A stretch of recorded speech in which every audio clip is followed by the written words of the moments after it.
Hey, it's Schuyler here, Roseburg Oregon real estate broker, and I'm going to talk to you today about 5 things you can do as a home seller to prepare yourself and prepare your home for the market. And if you're like 99% of the other home sellers out there, you probably want 2 things. You want to get top dollar for your home, duh, and you want to sell fast, or quickly, at least in a reasonable time frame. You don't want to sit on your home for month after month after month waiting for the thing to sell.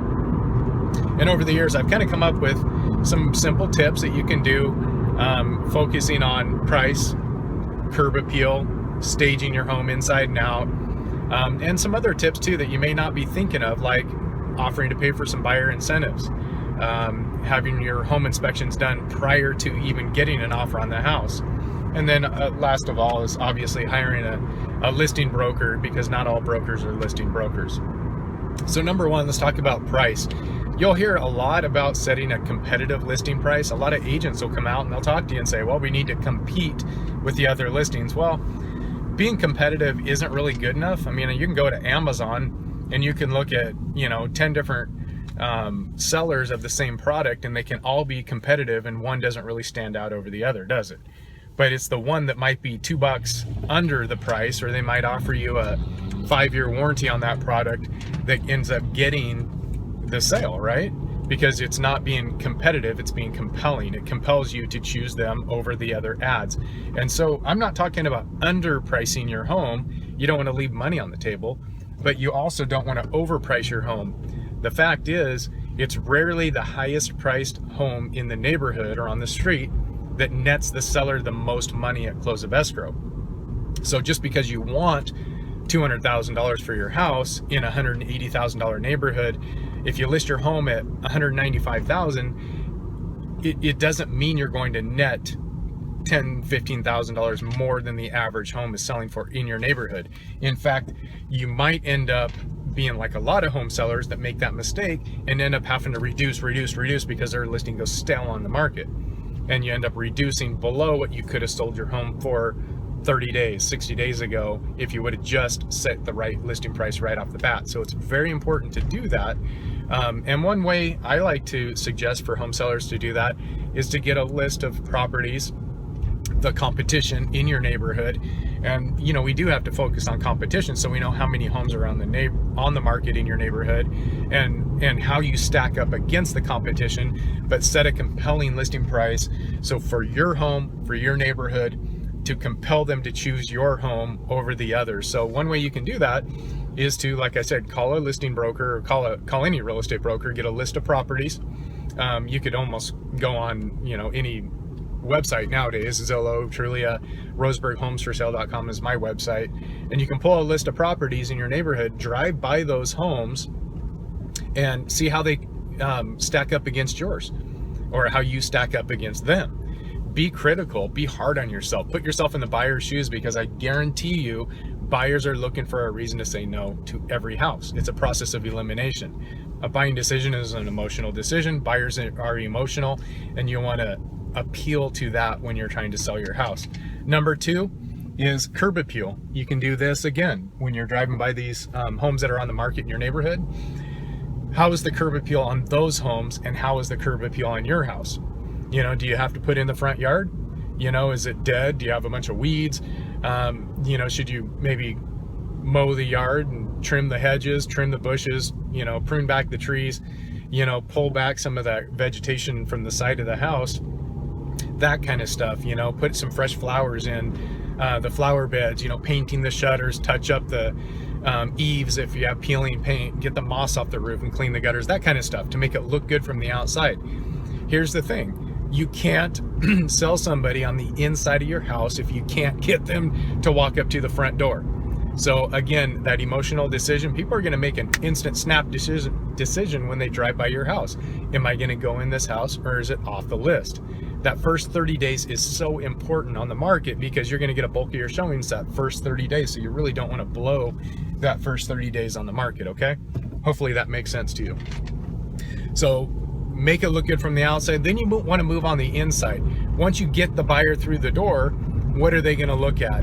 Obvious things. You want to get rid of clutter, get rid of, ultra personal items. If you're a knick-knack, if you're crazy about knickknacks and you have all these collections and things like that, you want to maybe think about boxing some of that stuff up, depersonalizing your house a little bit, and making it more appealing that way. Open, white space sells, in other words. But that's not really what I'm talking about. Those are obvious things that you're probably already thinking of. What I'm talking about is staging your home. Every room kind of tells a story, and you want it to tell a story. A bedroom should be comfortable. It should make the new buyer feel like this is my sanctuary, so to speak, But every room has a focal point. You want to focus on those focal points. And it's pretty simple. When you start looking at homes, you'll know what I mean. When you walked into your house before you purchased it, you probably noticed these things more than you do now because you're used to it. But it might be a fireplace, it might be a large picture window.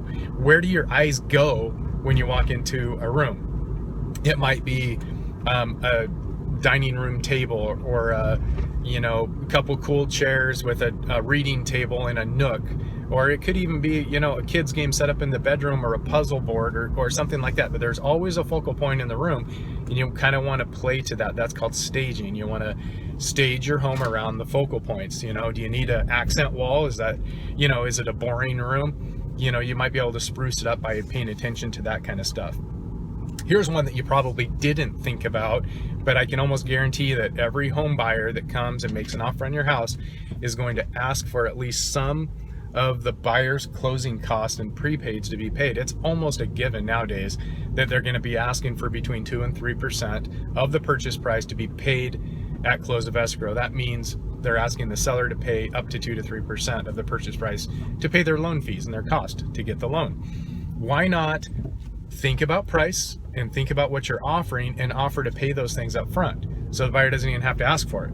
You just say, hey, I'm offering to pay up to 3%, and make sure you're okay with price. Of course, you don't want to give money away, but you might actually net more money and get a faster sale just by offering incentives like this. Other incentives. How about offering to buy down their interest rate or pay for their home inspections?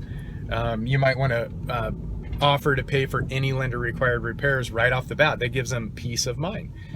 Buyers are ultra emotional. Trust me, they just are.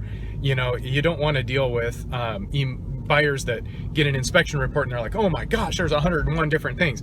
Not all those things are going to be lender required, but buyers don't know that. So offering to pay for lender required repairs right off the bat might give them some peace of mind when they get an inspection report back and it has a few things on there that they just may not understand. So other things that you might want to offer as incentives, home upgrades, carpet allowances, general floor covering allowances, home upgrade, paint allowances, things that can be done after close of escrow that might appeal to a buyer.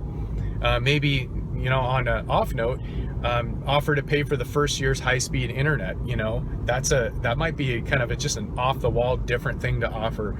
Not that I recommend every seller has to do these things, just giving you some ideas on how you can create more appeal to your home than maybe the competition. Other things you can offer to pay the first year's property taxes or association dues if they're in an HOA, or different things like that, just to give you some ideas. You can probably come up with your own.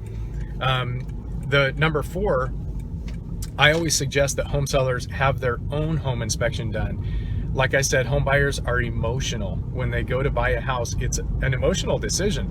And trust me, it's cheaper and easier, much more peaceful to do home repairs up front prior to getting an offer than dealing with an emotional buyer and having to, negotiate repairs after the fact.